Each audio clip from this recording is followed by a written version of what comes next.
Hello, Aries, and welcome to your April Soul Session. I am Princess India if you're new, and if you're family, welcome back, my friends, and whatnot, or whichever. If you're not familiar with what my soul sessions are, they are your spirituality as well as personal development readings. And because it is Aries season, the entire collective can watch this too. Non-cross watcher related, you know. You have the Wokebook.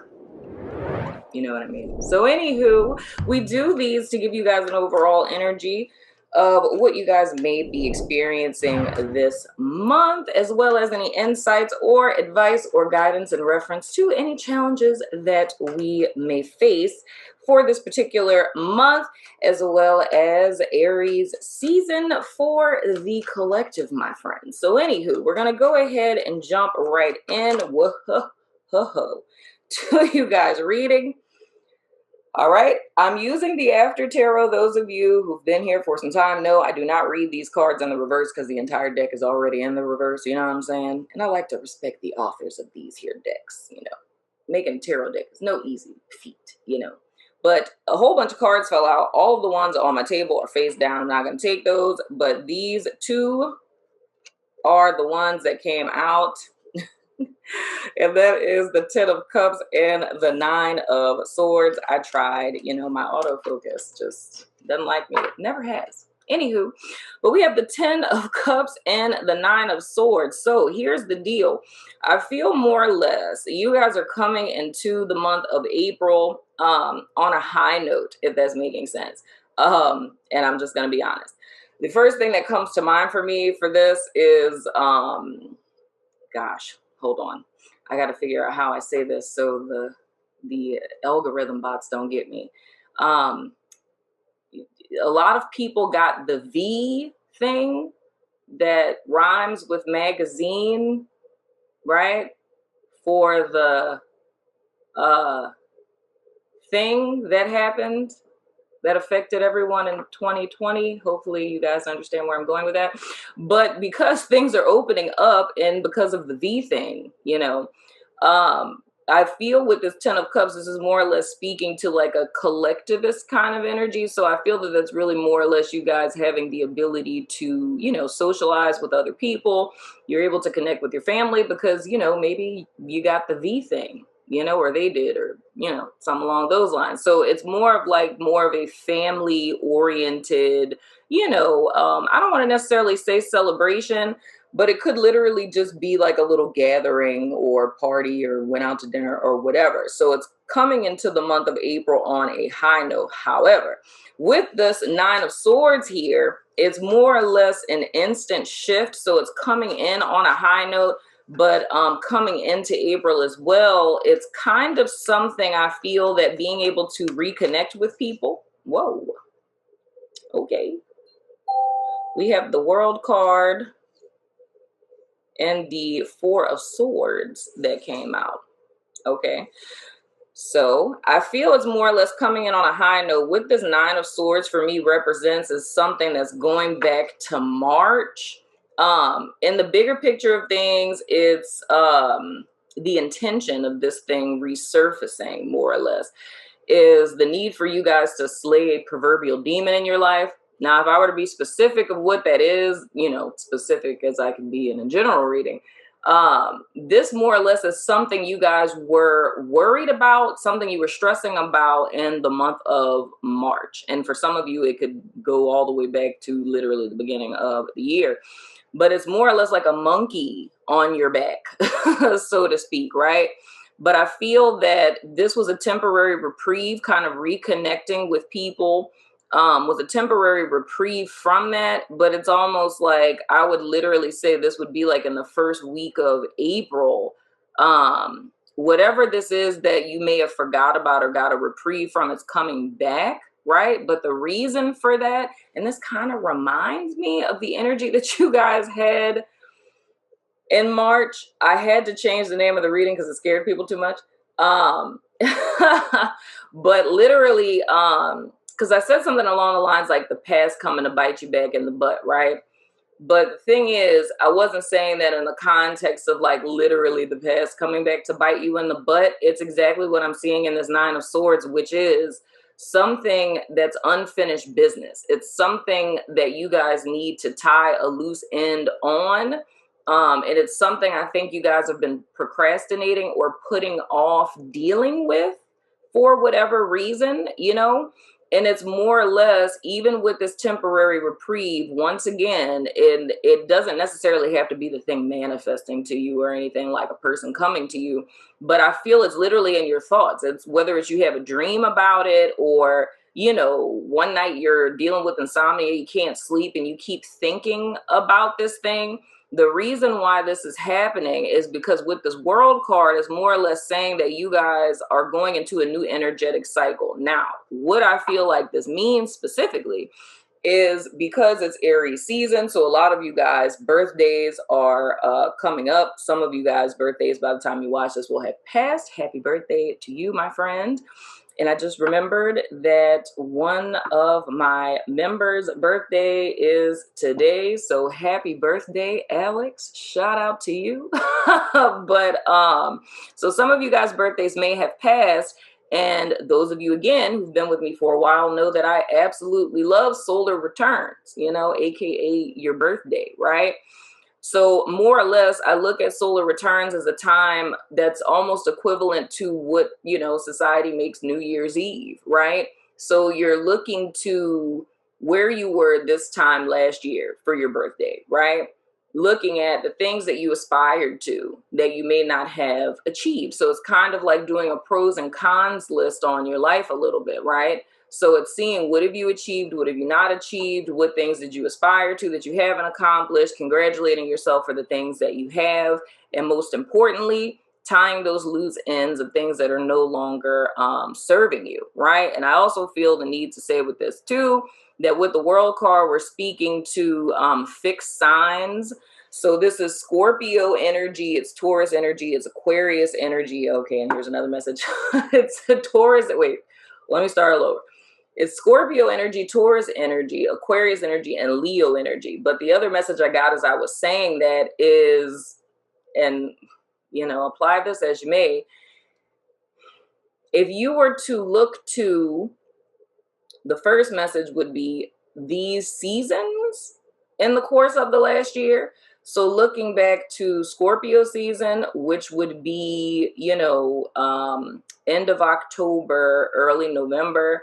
If you were to look back to Taurus season last year, which would be the end of April to the, you know, beginning mid of May.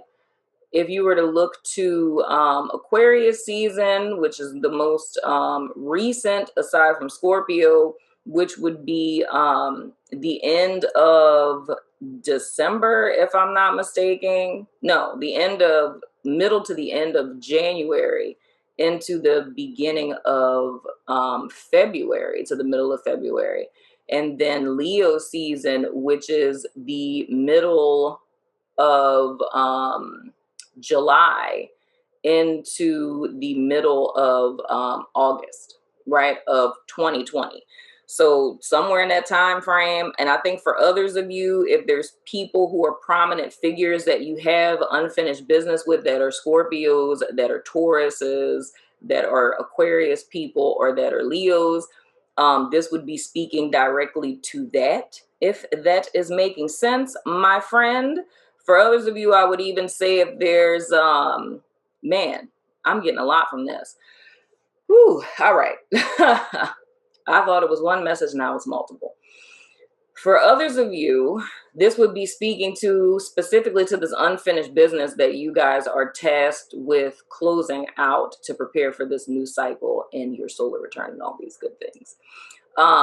It would be romantic partners, like people who are like, I guess you would say like people you dated, and maybe they ghosted, or like, you know, things kind of fell apart and you're still leaving an open door for that person. This would be a time to close that door. Those of you, oh good Lord, that have not paid your taxes yet, or have not paid them at all for some time, you might want to do that. You know what I'm saying? Any bills you have that you haven't paid, even like student loans, if you got to put them daddies in forbearance or something like that. If there's purpose stuff, passion projects, things that you guys have felt called to do that you've been putting on the back burner waiting for the right time, now would be the right time for that. And in any philanthropic, nonprofit, volunteer, community oriented type of stuff, now would be the time to pursue those things, or those things would be highlighted. For others of you, I love how I'm getting all these messages from this world card, Aries people.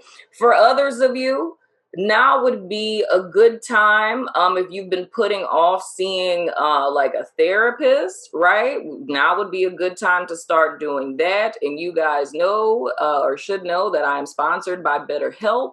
The link is in the description box if you guys are interested in finding a therapist. Y'all always know y'all can work with me. Holla at your girl. But if not me, you can definitely find a therapist on BetterHelp, and you fill out like a little, quiz, and they're going to match a therapist that's right for you within 24 hours. And you have the choice of either doing phone or video chats. You can text them, all that good stuff, right? So as a side note with that, for others of you, it's the same thing with emotional issues that may not have been processed. There's a hint of a little bit of addiction stuff type of here. So if you've kind of regressed back into addictions, that's specifically speaking to repressed emotions that need to be dealt with. Aries, I love how your reading is going. And let's see, is there anything else? Yeah, it's just really taking action on things. Yeah, it's stuff that you've procrastinated. So it's two sides to this. It's clearing up unfinished business and the things that you've been putting off acting on. It's acting on those things, but those are just some examples of things for some of my wonderful Aries people out there. Also, the next card that we have is the Four of Swords. I just love how this is going. We have the Four of Swords. So I feel like with this, it's time to take a bit of a respite or a vacation. Oh wow, yeah, that's why, because we got the Eight of Pentacles that's coming up next. So it's more or less, if we were to look at this as the first part of April, taking into account also when your individual birthdays are. So that's your marker point. So as an Aries person, and this is like not saying this isn't for people who have Aries in other parts of the chart, but just specifically for my sun sign Aries people, your birthday, okay, well, that would probably be why Spirit was saying that with all the other stuff, because not everybody who's watching this is an Aries sun. Okay, all right, I get it. Anyway, so for those of you who are an Aries sun sign, your birthday is going to be the marker of this stuff, right? Of you starting like this whole shift in your life and finishing that unfinished business. For others of you who may be Aries moon, who may be Aries rising, or have it in some other placement in your chart, or if you're just a person in the collective who's watching this to get an overall vibe of Aries season to kind of add to the rest of your soul sessions, then it would be speaking to those other dynamics. So that's where those fixed signs kind of come up with this, more or less. So it's more or less needing to finish this unfinished business. We're going into a new cycle, but after you guys do this work or initiate this work, this Four of Swords is speaking to needing to take a rest. And some of you, this may literally be going on vacation, because I feel, and this is kind of getting into the middle part of April, this is more or less speaking to, with this Eight of Pentacles that came out, is that there's going to be a lot of work that's going to be done. So it's almost like it's coming into the month on a high, and simultaneously it's on this high, and then it's like, bam, this is stuff you need to deal with. Do not fear that. Don't suppress it. Don't ignore it. Now is the time to deal with it, because energetically it's a huge karmic cycle for you guys that are wrapping up. Go easy on yourself. Take a step back. Get your rest. You know what I'm saying? A little bit of self-care. You know what I'm saying? Because I feel midway through the month, it's going to be another shift, just like there was in the beginning. where it's suddenly stuff is going to take off, and it's going to be you guys being very focused and working, and, you know, opportunities coming in and making sure you guys are being prepared. So all in all, what this would be saying for me, Aries, is the reason why the first part of the month, oh, look at that. Ciao. Okay. So all in all, the reason why the first half of the month is going the way that it is, with, you know, you feeling those happy vibes again, that's kind of like you running off of those fumes and having the energy to challenge this proverbial demon or whatever. This is a huge karmic cycle that is wrapping up for you guys, right? You want to rest because work is coming in with this Justice card. That's just confirmation to me, and that's Libra energy, of course, but that's confirmation to me of what we're talking about here. You guys are being prepared to go into a new cycle. So this is more or less, I look at the Justice card as a card of reward and punishment, right? So it's more or less, and don't be, you know, freaked out by the punishment aspect. It's just more or less you seeing that what you put into something is what you get back, right? And this is more or less a marker point midway throughout the month of saying, in so many words, your hard work does pay off. It's like if you deal with your unfinished business, right? You clear things up, you pay your debts, or you start a plan in doing so. You make yourself, you know, the central focus. You're focusing on your mental health. It's like you're focusing on your self-care. You're making sure that you're sleeping. You're making sure that you're eating right. You know what I mean? And you're focusing on your work, and you're not spreading your energy everywhere. It's more or less saying that your hard work will pay off this month. Now, at the bottom of you guys' deck, we have the Moon card. So we're talking about a little bit of shadow work here, my friends. And that's Cancerian energy. Some people say Piscean energy. It depends, you know. These cards align with a lot of things. But anywho, but looking at this Moon card, it brings me back to this Nine of Swords. So I really do feel like this is speaking directly to shadow work, right? So it's more or less stuff, and that happened a lot in Pisces season for everyone. It's a lot of things. My posture is horrible. It's a lot of things that have not been dealt with for some time. For some people, this isn't even new stuff. But all of that stuff is coming to the surface so you can deal with it once and for all. Because whatever this, you know, subconscious, primal, childhood, whatever it is, fear is, right? It's holding you back from what it is that spirit has for you going forward. So this is really saying, and this is beautiful for those of you who are Aries suns, and this being like, you know, solar return work type of stuff, of you guys dealing with this once and for all. And I think that is a beautiful, beautiful thing. And just a little side note, I have my little list here from the Wokebook, you know what I'm saying, of the moons. So this month on the 11th of April, we have the Aries new moon. So those of you who are members know we're setting intentions for that. And we have a webinar that we do for the new moons. And then on the 26th of April, we have the Scorpio full moon. Look at that, Scorpio came up. We have the Scorpio full moon. I also feel like this card is speaking greatly to that. And of course, Scorpio full moon has a lot to do with shadow aspects, shadow work, you know, revelations in reference to that. And those of you who are members know that we have our Lunafet full moon ritual for every full moon. So we're going to have that over there on the network. So that's just a few things to keep in mind. But Aries, it has been a pleasure, my friend. I'm going over to my network to do you guys extended reading. So if you're about that life, follow me on over there, my friends. You know what I'm saying? But if not, I still love your face. Okay? And I will see you guys sooner than later on the network. Get your Wokebook. Do you have your Wokebook? You should post it on IG and like tag me or something. Get your Wokebook. Love your face.